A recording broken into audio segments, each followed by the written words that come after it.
She's at Primary Children's Hospital in extremely critical condition, suffering from hypothermia and malnutrition. And yesterday it would have been 8, 10, maybe even 15 feet in some places. When he came up on this berm, he pulled a hard right, which caused him to bounce onto this soccer field about a half mile from the runway. It's clear this community is mourning. Several people have stopped by and left flowers. To give you an idea of scale, I'm 5'10", and this is about 24 feet tall, 29 feet wide, and 51 feet long. Graphic designers say red, white, and blue works, but you can build a brand around a bolder color. They even have their own trading cards.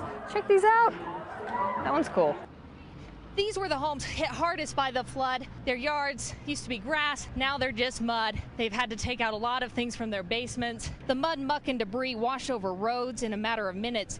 It really didn't take long for water to move through, but the mess it left behind will be a problem for weeks.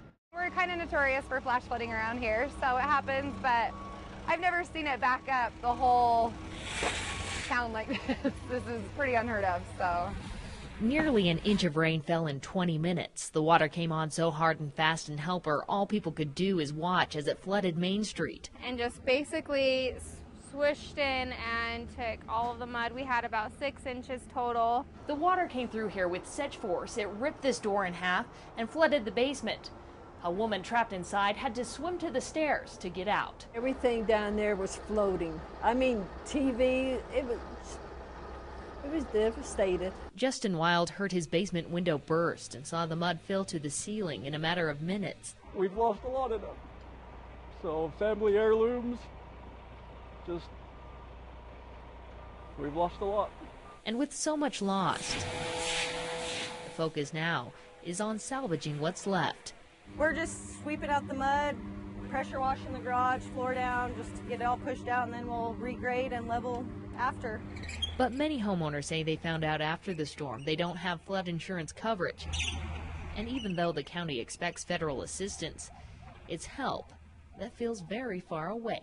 I've never been to a point in my life that I've felt absolutely hopeless, and that's where I'm at right now, especially watching the clouds. And it makes me wonder if all the efforts that I've gone through and done today, if I'm just going to be doing it again tomorrow. He says at least this time they could try to prepare for whatever comes. That's the question on everybody's minds here. You can see over here, these ladies are going through some of the things they found in their basement, seeing what they can salvage and what they'll have to throw away. And this mud isn't going to be easy to get rid of. Check this out. It is now turning almost into cement, and this is at least a foot thick right here. They have a lot of cleanup to do. And now tonight, they're more focused on sandbagging and preparing for that next round of storms. Hope? Well, it's hard to believe that all of this has happened just in the past 24 hours, that all this damage occurred. Any news on, how long they think it's going to take them to sort through all that stuff and get back in the house before the next round of storms? Everybody's saying it's going to take weeks. Some people fared much better, and they were able to clean it all out today. The roads are pretty clear. They were able to do that in a matter of hours, but this place isn't going to look normal for quite a while. Well, Hope, this is the perfect time to explain how it works, being that rush hour is upon us. So during their early morning commute, 4 of the 6 lanes head into the city, and then it switches back around for the evening commute. 4 of the lanes head back west, and in the time in between, it just stays normal. Still confused? Well, so's everyone else. If you're in a lane with a red X, you're going the wrong way. Now I have to really, really focus. The white arrows show where you can turn left. Yeah, that's right. No, left. And now it's getting to be a much more confusing commute. And if you're following a green arrow, well then, you figured it out. Let's see, what's all this stuff now? See, was that so hard? But I think there's going to be a lot of accidents. So it's not as confusing as it seems. At 6 o'clock in the morning, the lanes switch, so there are 4 so people can get into the city faster. And then at 3 o'clock, it switches back so people can get home faster. Normally, people are used to look at the lane lines on the ground. Now they have to look above their heads a little bit in order to see where they need to be. 40,000 cars travel this road every day. It's congested, but the city couldn't widen the road. We have too many businesses, too many homes. To widen this would have been extremely expensive. So UDOT had to make do with what it had by adding a flex lane. I think that'll save a lot of congestion in the long run.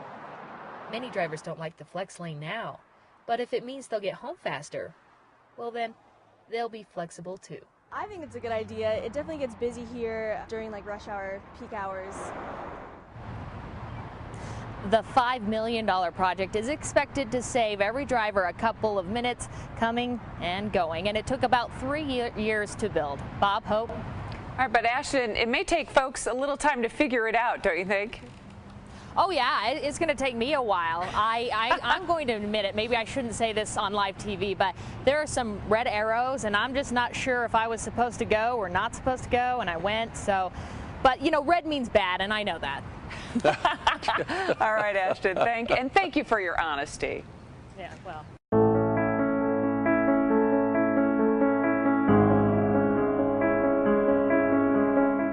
We are in Steamboat Springs, Colorado, at the ice castles. Beautiful ideas are often simple ones, like running water in sub-zero temperatures. Minus 20 probably, give or take. To build something that wouldn't naturally occur.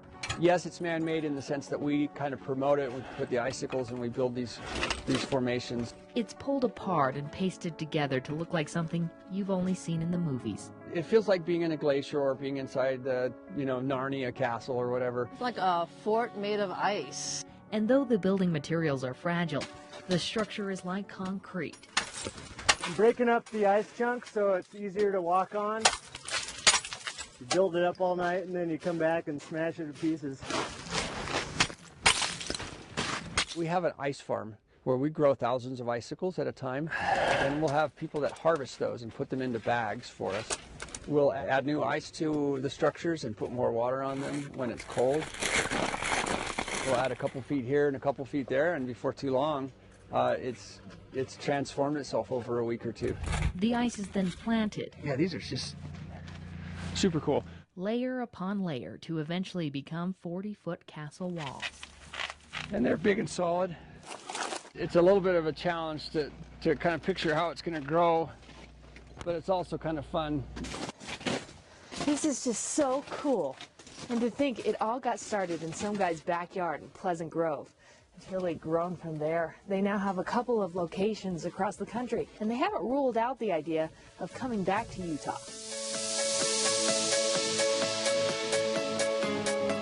And I would recommend, if you had to choose, I'd come at night. That's me personally.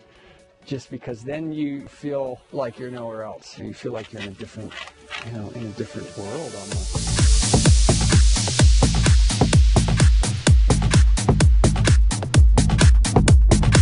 Over the years, he's pieced together the right way to build it.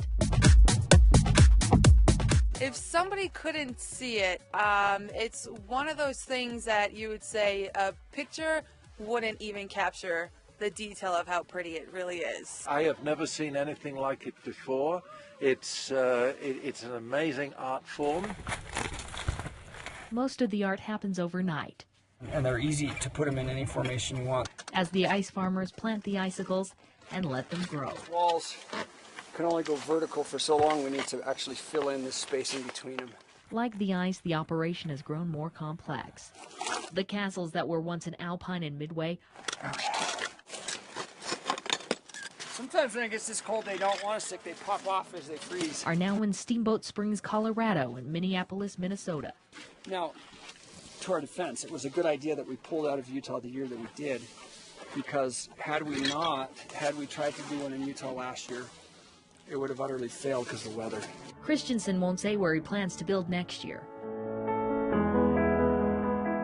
But even if the ice castles don't come back to Utah, 2 years in Midway were a lot of fun. It's part of the inspiration that got him here.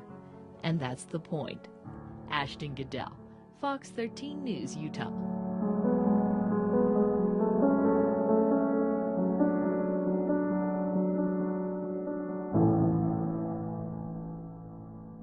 The Highliners prefer Rock Canyon in Provo, but they've set up lines all over Utah. I followed them for 3 days as they tried to walk a line nearly 100 feet off the valley floor.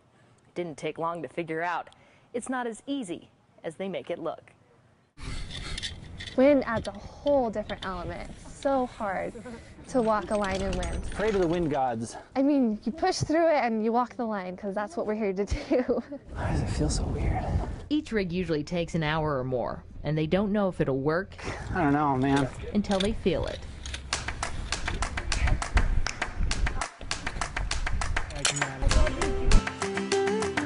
With this wind,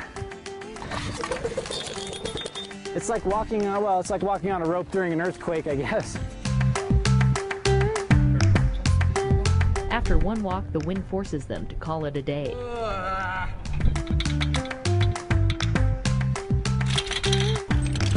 The Highliners are determined to get another walk in. That's where we're rigging to right there. Even in the rain. But they're not willing to take unnecessary risks. There's a lot of media attention with a lot of the accidents in Moab and stuff like that. And that's why we all take a lot of time just to be super, super cautious, triple, quadruple check everything. With that in mind, they pack it up before they even get started. This time they know on the hike up, it'll work. Everything looks better now? Yeah. Cool. Today feels wonderful. And that affects your walk because this sport it's 90% mental. I'm gonna reset that for me. We're double checking each other. Cool. You know, he checks my side. It's actually pretty tight. I check his side, make sure everything's locked and ready to go. Highlining is all about trust. Trusting the line, trusting each other, because it's 90 feet down, 60 feet across. Oh man, how am I gonna get back? Ryan Robinson says before they became Highliners, they practiced closer to the ground on slack lines. Holy cow. But they say once you know what you're doing, it feels safer up here. I'll take it in, but don't look down. 'Cause I'm on top of the world, eh? I'm on top of the world, eh? Been waiting on this for a while now. Paying my dues to the dirt. I've been waiting to slide, eh? Been holding it in for a while, eh? Take you with me if I can. Been dreaming of this since a child. I'm on top of the world. The exposure is unbelievable when you're out there. But before any of that happens behind the scenes, everything that we do is to be calculated and safe and composed and careful. And so that's the part that I think a lot of people don't see when they look at these videos online and they just see people hucking themselves off of 400-foot drops onto rope swings. We do a lot of things, and out of all the activities that we do, whether it be climbing, canyoneering, skydiving, setting up rope swings, highlining is by far the most terrifying for me. This coming from a guy who was the first to run off the Corona arch swing in this popular YouTube video. All right, kick back, relax, and grab yourself a beverage. Well, yes, there has to be a little bit of crazy going on here, but the thought process, the mechanics of the setup of the line it's impeccable. It's perfect. The Highliners say they teach each other and share whatever knowledge they have. Throw your other leg over the line just like your right leg is. Because they say their actions speak so loudly, nobody can hear the obvious warning of the dangers involved. People are realizing, oh, I can go out and get some webbing and some rope and some carabiners and rig some extreme stuff. But it's not like that. You definitely have to do your homework and go around for a couple of years. Like I said, I've been doing this about 3 years, and I still feel like an amateur.